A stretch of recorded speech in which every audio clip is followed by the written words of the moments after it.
we explore the mysteries of life, the universe, and everything in between. I'm your host, Jonathan Thompson, and today we're going on a journey through the human experience, the river of sorrow. As the sun dipped below the horizon, casting a warm orange glow over the tranquil landscape, Lena sat by the river's edge, her eyes fixed on the gentle ripples that danced across its surface. The peaceful atmosphere was a stark contrast to the turmoil brewing within her.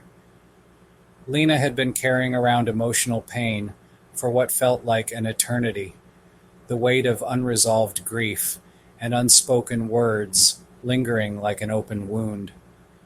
Her grandmother, who had once told her stories of ancient wisdom, would often say that pain is not something to be avoided, but rather it's a river we must cross. But how did one navigate such treacherous waters without getting swept away? As Lena sat there lost in thought, she began to reflect on the lessons she had learned from her own experiences. She remembered the first time she had felt the sting of rejection, a painful reminder that not everyone would accept her for who she was. Yet, instead of letting it define her, she chose to channel those feelings into self-care and self-love. However, there were times when even her strongest armor seemed fragile against the relentless tides of emotional pain. The memories of loved ones lost, the weight of unspoken words, and the ache of unfulfilled dreams had all taken their toll. Lena realized that it was in those moments, when the pain felt overwhelming, that she had to dig deeper into her own reserves of strength. As she gazed out at the river's calm surface, Lena thought about the wisdom of ancient cultures. In many indigenous traditions, it is believed that emotions are not just internal experiences, but also have a physical manifestation in the world around us. The river, with its ever-changing moods and rhythms, was a powerful symbol of the ebbs and flows of human emotion. Lena recalled a story her grandmother had told her about the ancient Greeks, who believed that the gods would often test mortals by sending them trials and tribulations.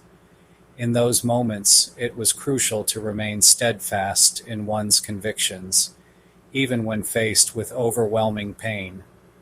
Her grandmother would say, "When the world is chaos, find your center. Let your heart be your compass."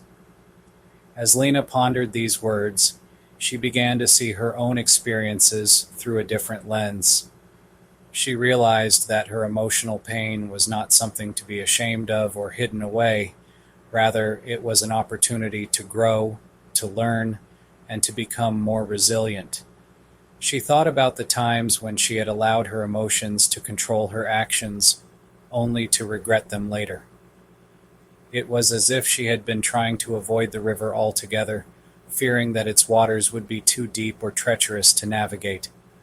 But in doing so, she had missed out on the chance to truly understand herself and the world around her. Lena's thoughts turned to the concept of non-attachment, a fundamental principle in many Eastern spiritual traditions. According to this philosophy, one should not become overly attached to outcomes or people, as this can lead to suffering. Instead, it is essential to cultivate an acceptance of what is, while still striving for personal growth and fulfillment. As she sat by the river's edge, Lena felt a sense of clarity wash over her. She realized that she didn't have to give in to the pain. Instead, she could learn to navigate its currents with greater ease. By embracing her emotions and honoring her own needs, she would find a deeper sense of peace and purpose. The river, sensing her newfound understanding, seemed to respond by calming its waters. The ripples disappeared, leaving only a smooth, glass-like surface that reflected the beauty of the surrounding landscape. Lena felt a sense of connection to this moment, as if she had finally found her own center. Her heart was now her compass. As the stars began to twinkle in the night sky, Lena stood up, feeling refreshed and renewed. She knew that the river would continue to flow, carrying its cargo of emotional pain with it. But she also understood that she could learn to ride its currents, using them as a catalyst for growth and self-discovery. The lesson she drew from her experiences was simple yet profound. Pain is not something to be feared or avoided.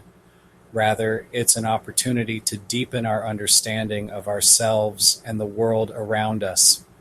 By embracing our emotions and honoring our own needs, we can find a path that leads us toward greater peace, purpose, and fulfillment. As Lena walked away from the river, she felt a sense of gratitude for the journey she had taken. She knew that she would continue to face challenges and emotional pain in the days ahead, but she also knew that she was better equipped to navigate those currents with greater ease. And as she looked up at the star-filled sky, she smiled, knowing that her heart was now her compass, guiding her through even the most turbulent of waters. Conclusion. As we conclude our journey through the river of sorrow, Lena's story teaches us that pain is not something to be feared or avoided. Rather, it's an opportunity to deepen our understanding of ourselves and the world around us. By embracing our emotions and honoring our own needs, we can find a path that leads us toward greater peace, purpose, and fulfillment. If you enjoyed this episode, please subscribe to Gaia's Grove and join our community of like-minded individuals who are exploring the deeper connections between nature, culture, and spirituality. And if you want to get a hold of me by email, I will have it in the description down below.